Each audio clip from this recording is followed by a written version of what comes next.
All right, so you're here with us on the deep dive because you're like, hey, I want to actually get to the bottom of this stuff, right? Like you want to cut through all that noise and really understand the complex things that are going on in the world. Absolutely. And, you don't want to feel like you're just drowning in all the jargon and, you know, frankly, boring textbook stuff. Right, exactly. Like we want to get into it, but we want to have fun while we're doing it right. And the stuff you sent over, Oh, yeah. This is good stuff. This is genuinely interesting, thought-provoking material. really good stuff. So we're going to be your guides through this. Yeah. Okay. We're going to pull out the really, really important stuff just for you. You ready to do a deep dive? I am so ready. Let's do it. Okay, awesome. So the sources you sent over, they offer a really fascinating look at how the global economy is changing. Like some really big shifts are happening. And we're going to unpack all of that. So we're going to talk about President Trump's tariff policies. What was the thinking behind those? This whole idea of trying to rebalance the U.S. economy more towards manufacturing. Yeah. And on the other side of the world, we've got China, right? And they've got this ambition to become more of a consumer-driven society. And so all of this is happening against the backdrop of globalization. Globalization, right? That huge force that impacts so much. Okay, so to really get into this, we've got analyses of those tariff policies. We've got breakdowns of all the moves China's making in their economy. And we've even got these bigger picture perspectives on globalization itself and how we might find more sustainable economic models. Okay, so much to dig into. Let's get started with those tariffs. What was Trump really trying to achieve? What was the core aim? So the fundamental goal was to revive American manufacturing. It was all about breathing new life into that sector. The logic they were using was that, okay, if we put taxes on these imported goods, these tariffs, then foreign products are going to get more expensive. And when those foreign products are more expensive, then that's going to encourage American companies to make things here in the U.S. Right, and if American companies are making things here, then American consumers would buy those American-made items. Right. It sounds pretty straightforward when you lay it out like that, right? Like bring back those factories, create jobs. Yeah. And especially think about areas like the Rust Belt that have seen so much manufacturing disappear over the years. Like let's revitalize those communities. But what did the experts think about all this when they dug into this plan? What were the major concerns that they had? So most economists were pretty skeptical. Like the intention was maybe there, but the way they went about it and the likely outcomes, yeah, they had some serious concerns. One of the biggest worries was how this was going to hit consumers in their wallets. Like those tariffs don't just disappear. Right, they had to go somewhere. Exactly. They end up getting passed along as higher prices. Yeah. So you go to the store and those everyday goods that you buy, suddenly they're more expensive. It's basically like a hidden tax, and who does it really hurt? It disproportionately hurts lower income households. The people who can least afford it. Exactly. Their budgets are already stretched so thin. Yeah. And now everything's more expensive, so their money doesn't go as far. And think about it this way. The goal was supposedly to move away from this consumerism, right? But the immediate impact is actually making life harder for consumers. Yeah, that's a tough situation to be in for sure. So, okay, what about those manufacturing jobs? Did we actually see a lot of those jobs come back? That is the million-dollar question, and the answer is a little bit complicated. You'll find examples here and there of some companies bringing some production back to the U.S., but the overall impact on those manufacturing job numbers, probably not what they were hoping for. See, experts are pointing out that this decline in manufacturing jobs we've seen over the years isn't just about companies moving factories overseas. There's this other huge factor at play, which is automation. Right, technology. Exactly. So you've got these massive leaps in productivity. So even if you bring those factories back, they don't need as many workers as they used to. Robots are doing a lot of the work now. Right, it's not just about where things are made, but how they're made.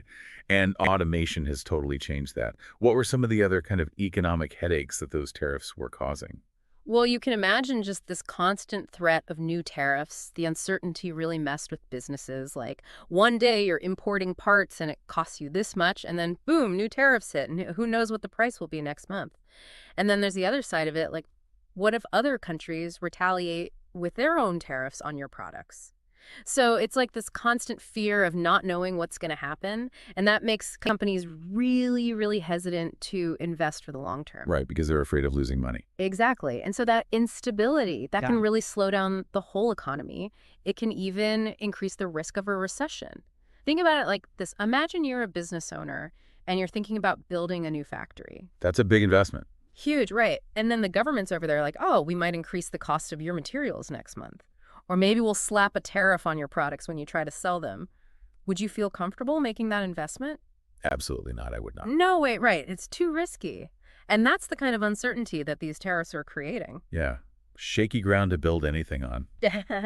Okay, so were there any sectors that actually did benefit from all of this? Like anyone who came out ahead because of these tariffs? So the research suggests, yeah, there were some winners. Some very specific industries might have seen a temporary boost, Like who? like domestic steel production, for example. They were facing less competition from those cheaper imports. Ah, okay, that makes sense. But even that's not the whole story, because then you've got industries that rely heavily on imported steel, like car manufacturers, for example. Their costs went up, and that can actually lead to job losses in those sectors. Right, so it's like this domino effect. Hmm. One part of the economy might see some gains, but then another part ends up hurting. Exactly. It's complicated. It's not a simple win-lose situation. And the overall picture seems to be that, yeah, these tariffs weren't really the solution to reviving U.S. manufacturing, and they actually caused a lot of economic problems. Okay, so the U.S. was trying to move away from this consumer-focused economy, but with a lot of complicated and debated outcomes. Let's shift gears now and look at China. They seem to be heading in the complete opposite direction. So what is China's big economic goal right now?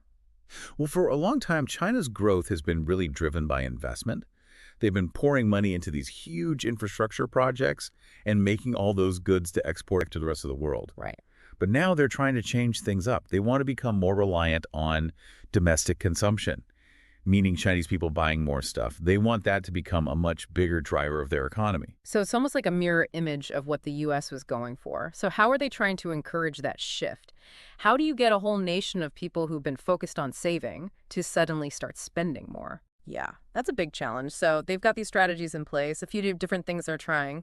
They're offering subsidies for household goods. So it's basically making things like appliances and electronics cheaper for people to buy. Okay. They're also working on improving their social safety net, so things like healthcare and retirement benefits. The thinking there is that if people feel more secure about those things, they won't feel like they need to hoard all their savings for some future emergency. That makes sense. If you feel more financially secure, you might be more willing to spend a little bit more. Yeah. But you're telling me this isn't an easy switch to flip. The sources you looked at suggest there are some big obstacles China's facing in this transition. What are those? Yeah, there are some really deep-rooted challenges. One is just cultural. There's this strong tradition of being thrifty and saving money in Chinese culture that's been ingrained for generations. And those kind of habits, those are really hard to change quickly. That makes sense. And then another huge factor is this economic insecurity, particularly among younger generations. High unemployment rates for young people, the crazy high cost of housing in a lot of cities, all of that creates this really strong incentive to save as much money as you possibly can. You're not really thinking about spending. Those are some pretty powerful societal and economic forces to try to overcome. Are there any other things that are making this shift tricky for China? Yeah, the analysis also points out that this whole move toward a more consumer-driven economy could actually weaken some of China's traditional strengths. Their state-controlled industries and that huge export-oriented manufacturing base, those have been key to their economic power for decades. Right. And so shifting focus and resources away from those areas could have some unintended consequences down the line. And we are seeing some progress, like retail sales are growing, but that overall transformation, it's going to be slow, and it's definitely uncertain. It is so fascinating to see these two huge global economic powerhouses almost trying to switch places, right? Yeah, it really is. Okay, so both of these shifts are happening within this much bigger context of globalization. And we hear that term everywhere, but let's break it down. What are the main benefits and drawbacks of this interconnected global economy that we all live in? Okay, well, globalization has definitely been a huge driver of economic growth globally. It's made it way easier for countries to trade and invest with each other, and that's led to, just a lot more efficiency and overall wealth creation in a lot of parts of the world. It's also opened up these massive new markets for businesses, so they're not just relying on one single national economy. And then you've got the increased competition that comes with this global marketplace, and that's been a driver for innovation. You see all these new technologies popping up. Okay, so those are the plus sides, the things we usually hear about. But what about the flip side? What are the downsides? Yeah, well, the downsides are just as important to understand. One of the biggest ones is how globalization can actually increase inequality, both between different countries and within societies themselves. It can create situations where certain nations or groups benefit a lot while others see very little gain, or even worse, they fall behind. Right. And then there's also this risk of cultural homogenization. You've got these dominant global cultures that can end up overshadowing and maybe even eroding local traditions and languages. Right. Like everyone starts eating McDonald's and watching the same Hollywood movies. Exactly. And then, of course, there's the issue of job displacement in developed countries like the US, where companies move production to places where labor is cheaper. And that brings us right back to the Rust Belt and the challenges those communities are facing. Exactly. The same forces that built those complex global supply chains also contributed to the decline of those manufacturing jobs in certain regions. It's so complicated. So this raises a big question. Is it even possible to have a consumer-based economy without all those negative side effects of globalization? Can we have it all?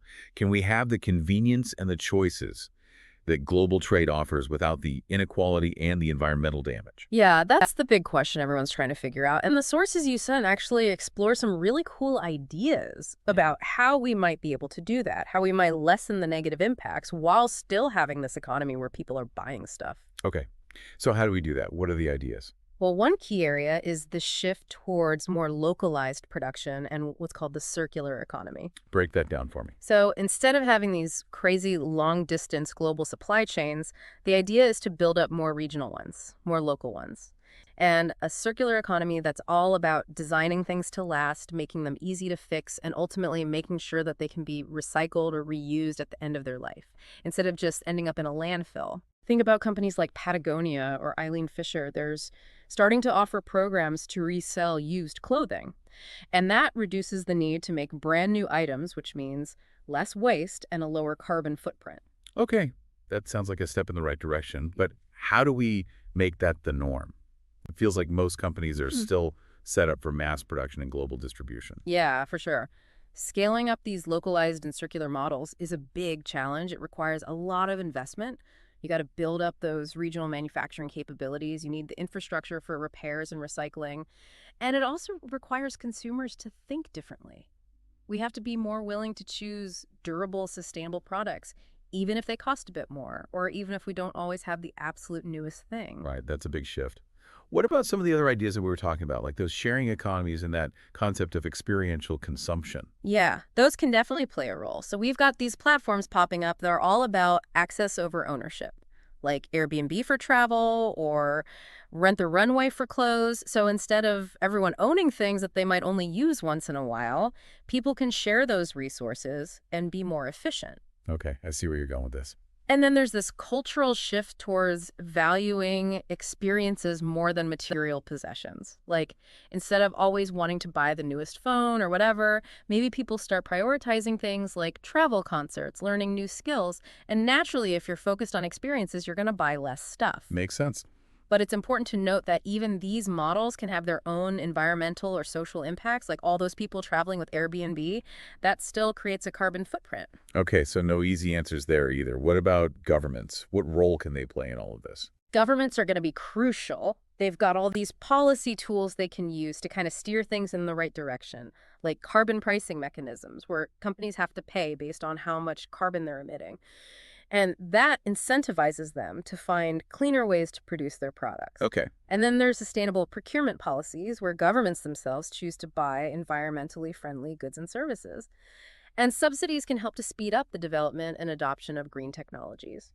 The EU is doing something interesting with their carbon border adjustment mechanism. It's basically a tariff on imports that are made in ways that create a lot of carbon emissions. And that's trying to push companies all over the world to adopt more sustainable practices. Exactly. But obviously, you have to be really careful with these policies. You don't want to harm economic competitiveness. It's a delicate balance. It sounds like we need a lot of coordinated effort on multiple fronts. It can't just be consumers trying to make better choices or businesses making changes on their own. And it can't just be governments doing their own thing either.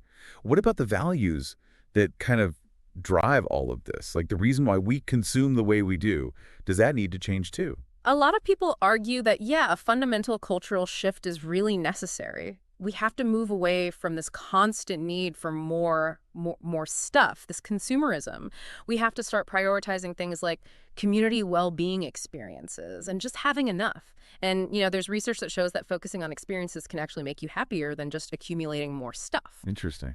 But it's really hard to break those ingrained consumerist habits. Yeah. And there's so much pressure in society to show off your status by buying expensive things. So yeah, that's a big hurdle. Yeah, it really is. So we've got all these potential paths forward, but we've also got some really big obstacles in our way. And you mentioned some of the challenges in the sources you looked at, like how sustainable goods can be more expensive and the technology gap between developed and developing nations. Yeah, absolutely. Sustainable and locally made goods often come with a higher price tag, and that can make them less accessible for people with lower incomes, and that raises concerns about fairness. And developing countries, they might not have the infrastructure or the technology to easily transition to clean energy and circular production. And that could actually make them even more dependent on those older globalized systems that are often less sustainable. Plus, we've got that human tendency towards materialism that's so hard to shake. Right, right. Now, the outline you sent mentioned some interesting case studies, Mm. like the Nordic countries and these community-driven economies. What can we learn from those? Yeah, the Nordic countries like Sweden are really interesting because they've got this high level of consumer spending, but they've also implemented really strong sustainability policies. They've got carbon taxes. They've invested a lot in renewable energy. And it shows that you don't have to choose between a thriving economy and environmental sustainability. They're proving that those things can go hand in hand. And then on a smaller scale, you've got those community-driven economies like eco-villages or co-ops, where they're all about meeting local needs and being more self-sufficient. So they're less reliant on those global markets. It's like a different way of thinking about the economy altogether. Exactly. They're kind of like mini experiments in alternative ways of organizing things. Now, these are niche examples for sure, but they can offer some really valuable insights. Okay, so the big takeaway here is that it's possible to create a consumer-based economy that doesn't come with all those negative side effects of globalization. It's possible, but it's going to take a huge transformation on multiple levels. The systemic change. Exactly. We have to rethink how we make things, how governments make policies, and maybe most importantly, how we as consumers define what's valuable and how we make our choices. It's about moving away from this model of consuming more and more resources and towards something that's more value-driven, more fair, and more sustainable in the long term. This has been an incredible deep dive. We've covered so much ground.